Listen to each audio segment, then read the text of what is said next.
बापा मां सम्मुखें 1 वर्षर छुआ उपरे चढ़ीगला ट्रक। घटनास्थल में उत्तेजना। बणाई उपखंड लहुणीपड़ा थाना अंतर्गत बरसुआ चेकपोस्ट निकट में बापा मां सम्मुखें 1 वर्षर पुओ उपरे चढ़ीगला ट्रक। कोलकाता अंचल फगुण घरमी एवं तांको पत्नी शीला घरमी साथी 1 वर्षर शिशु सह बरसुआ रेलवे कॉलोनी रे रहुतबा संपर्कियों घर को आसुथिले। बरसुआ बसस्टाण्ड रे ओह्लाई जिबा समय एक ट्रक धक्का देइतला।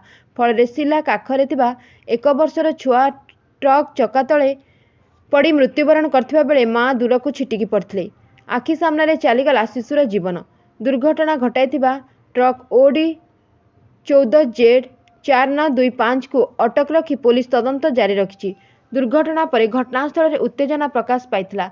हेले ठीक समय टेन्सा फांडी पुलिस पहुंची लोकंकु बुझासुझा करने सहित दुर्घटना घटाइथिबा ड्राइवर को थाना अटक रखी घटनार तदंत चलाइथिबा जणापड़िछि।